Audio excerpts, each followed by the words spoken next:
Well, we're definitely down the pointy end of getting this upper tailgate frame repaired, but now we have to finally tackle this corner. Hi, I'm Dave. Welcome back to 65 Fab. All of the other repairs are pretty much in place now, and as I mentioned at the end of the last video, I still need to get some blue engineering ink on this, and I'll go through and I'll dolly it all and get it as flat as we possibly can. However, this corner is going to take a bit of imagination. So I think the place to start is going to be to see if we can create a pattern on this corner, and then we'll just reverse the pattern. The general principle with making paper patterns is basically that we have a flat piece of paper which will match potentially the flat piece of steel that we're using. So what we can try and do is we get the paper pattern and we try to see, can we get it to roll into place so that we can get a bit of a feel for what does it take with this piece of steel, right, in the future, to be able to work out where do we need to stretch, what curves, what radiuses, etc. we might have. And if we look at this, we're talking about a really pretty awkward shape. But we can see it starts to sort of go around. We're okay here. But now, to stretch this corner in here, for instance, we've now got this big bulky piece. So let's try folding that over. We're getting close, getting close. And with a few more tucks and folds, we can get a reasonable impression of what it might take. Now, okay, here's where it gets ugly. As we start going around this corner, you can see, you know, there's no easy way for this to bunch up. I mean, this is so bunched up. There's way more metal, or will be way more metal here than we could possibly shrink. So we end up with this sort of awkward pattern, which we can then sort of mark the radiuses, pull apart, and then we can go and cut out a patch that would otherwise fit. So this patch, for instance, based on an earlier play that I was having with patterns, you know, they can sit there. We now need to bend this in all sorts of different shapes to make it match this corner. At the factory, this was pressed in one go under a massive machine.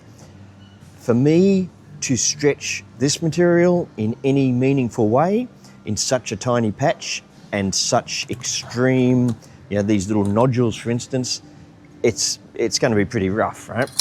So I did a couple of very unsuccessful test presses over in the hydraulic press to see, you know, could I use some sorts of bits of steel and jigs to actually press in part of the shape and maybe hammer and dolly the rest of it. Not so easy and not particularly successful. So we can see that's pretty tricky. It's going to be hard to do. Let's take this paper pattern off and look at an alternative, which is what I'm going to try today. Instead of trying to shape over each of these little mounds and hills, etc., what I'm going to try and do today, and never done this before, but we'll see if it's going to work, is using this contour gauge.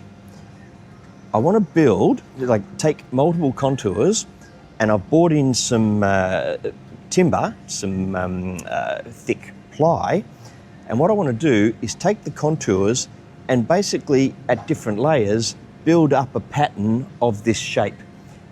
I want to see, can I build a reverse mould of this shape, of course reversed completely for the other side, but can I build a reverse mould so that we can then hammer and dolly and stretch the material into the mould?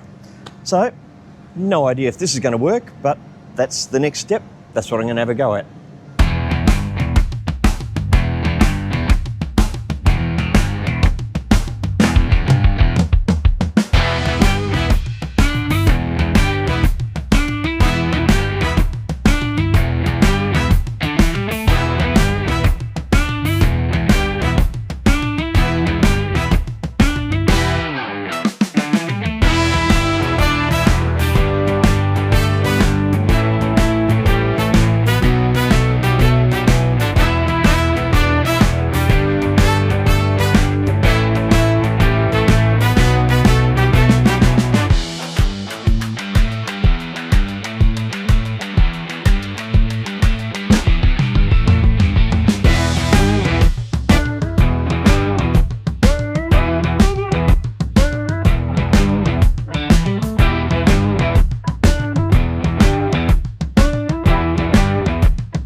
And this is what I've come up with.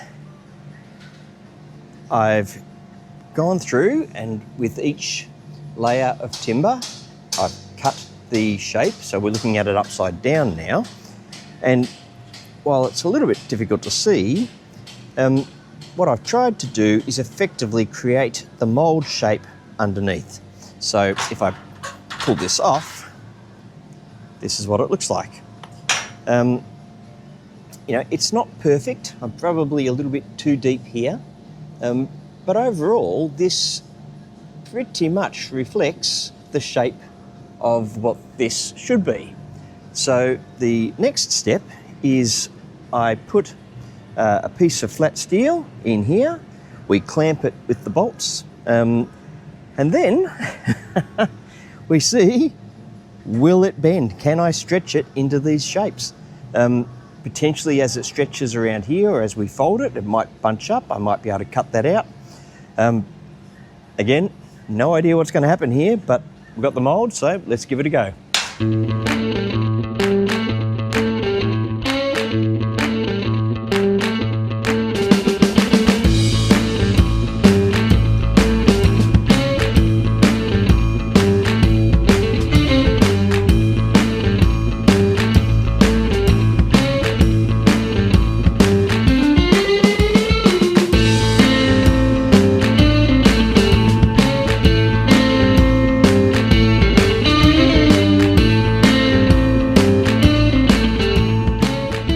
Here we have our piece of sheet metal firmly bolted into the mould. So what I've done, because we need to stretch the steel down and around over these curves, I've left a bit of extra metal here, you know, with the thinking that if it starts to bunch up too much, then I can sort of just start trimming it away as needed with some tin snips. So now it's time to get onto this with the nylon hammers and see if we can actually form it around the mould. My biggest concern, I'm quite sure it'll fold down here, no dramas at all. It's this little tiny gap in between. I don't know if the light shows it, but in trying to get into there, the risk is that we'll end up basically stretching the steel too much and we could split it. But let's deal with that if and when it happens. Okay, onto the nylon hammers.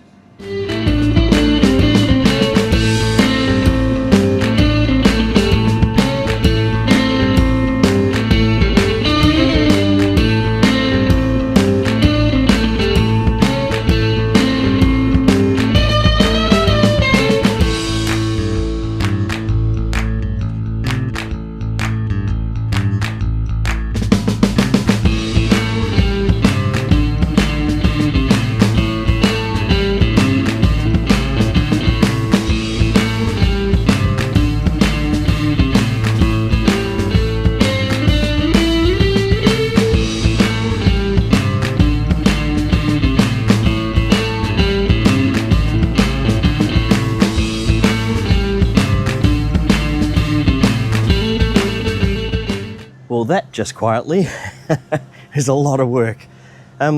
We've definitely started to get a good amount of stretch around the mould. I've been putting these little snips, just with the tin snips in top, just to remove some of the material and help it to settle down. But overall, we're kind of getting close. We've got a bit to go, and I'll need to push this down a little bit as well. But that's not too bad. I'm pretty happy with that. I think what I'm going to try now is we'll go back to the old $45 air hammer, and I think I'm going to just see, can I gently push it with the air hammer, nice and gentle so I don't split it, and see if I can actually form the shapes even more. So going in the right direction and haven't split it yet. Oh, touch wood. Okay, let's keep going.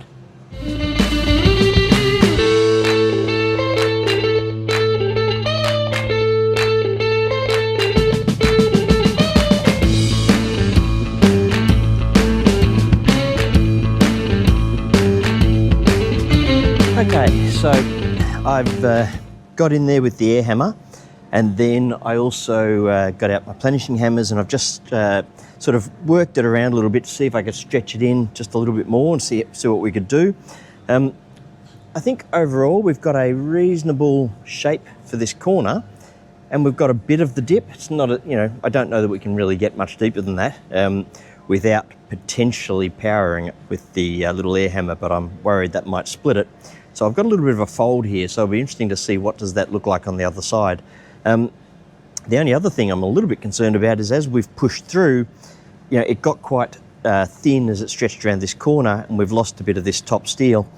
That top bit here is, if I bring the camera down, we're going to need it about here. So my concern is if I've lost too much, we might end up having to build some extra little corner here, or maybe we'll have a second go. So let's unbolt it and see what it looks like.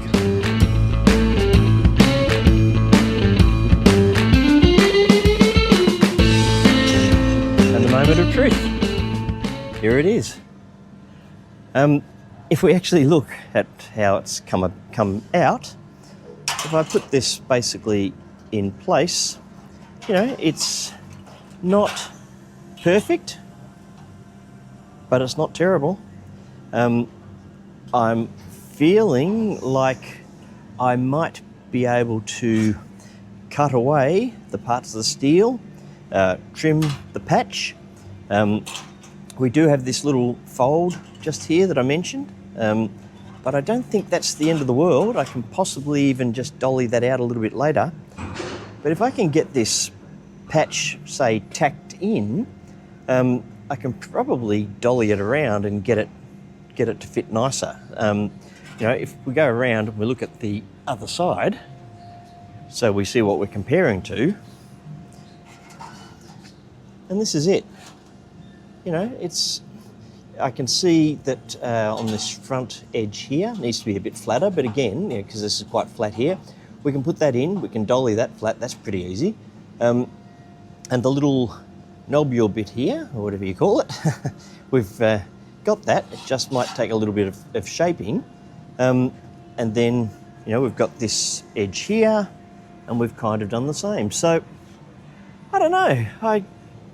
I know it doesn't look particularly pretty, but I am feeling like it might be enough to work with. My guess is what I'll do is I'll trim it all up, start to put it into place, tack it, and then, not dissimilar to when we were doing these inside corners here where I had to use the air hammer and sort of push it back and get it to all meet. I can probably do something similar here. Of course, once I've cut this steel out, I guess like any of them, there's no going back. But you know what? For a first go, I'm going to say mildly successful. If I can't get this into place, we can do it again. We've got the moulds. But yeah, I'd say not too bad. I'll take that as a win so far.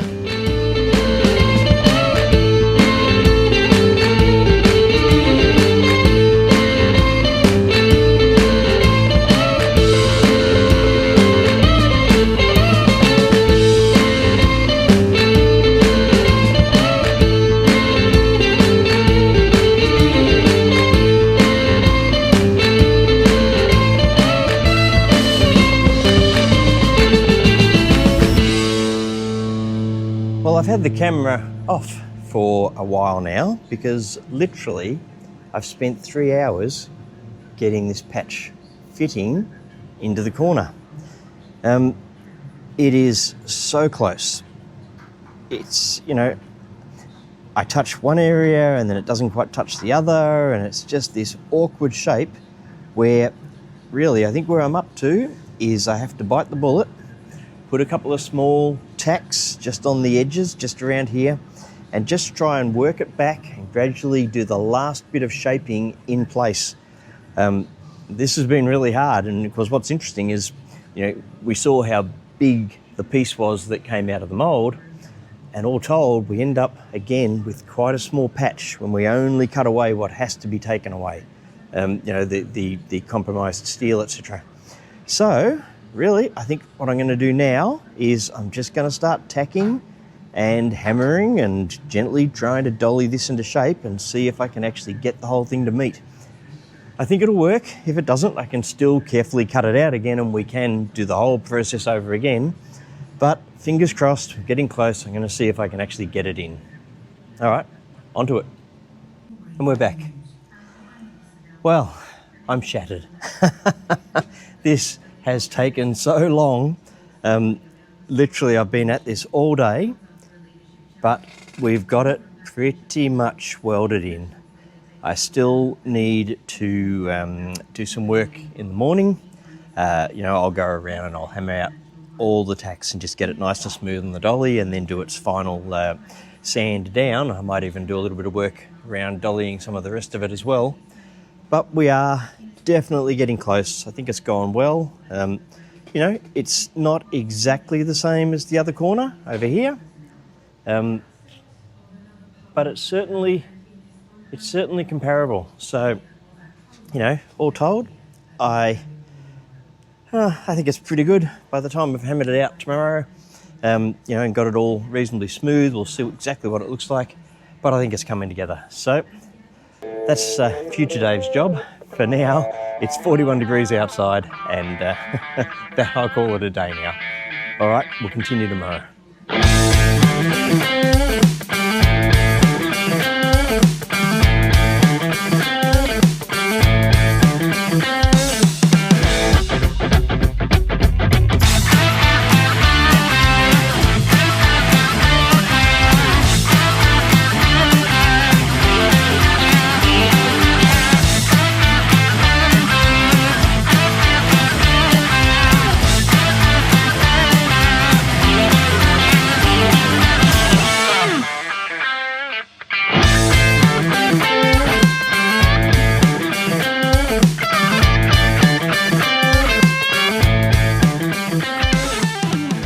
Well, I guess I could keep tapping away at this all day, but at some point you've just got to say that's about as good as my skill set's going to get it.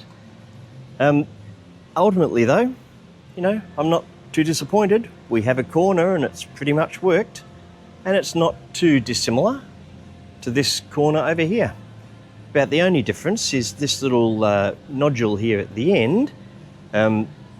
My one is probably about 1/4 of an inch lower, but at the end of the day, the rubbers are going to come around here, the locking, the catch mechanism comes out here, so I really don't think anyone's going to be looking that closely. I've still got some work to do to go around and work on the surfaces a little bit, get them a little bit flatter, which I think I'll do this afternoon. But all our patches are in place, and we now have, for the most part, a completed frame, which given the number of hours this has taken, I do feel that we've pretty much saved this, and it's been a win. So that's probably the perfect time to finish this episode. Thanks for following along. I hope that helped. I hope you got some ideas out of it, and making up a reverse mould in timber seemed to pretty much work. So please hit subscribe, hit likes if you can, and I'll catch you next time. Thanks for joining me.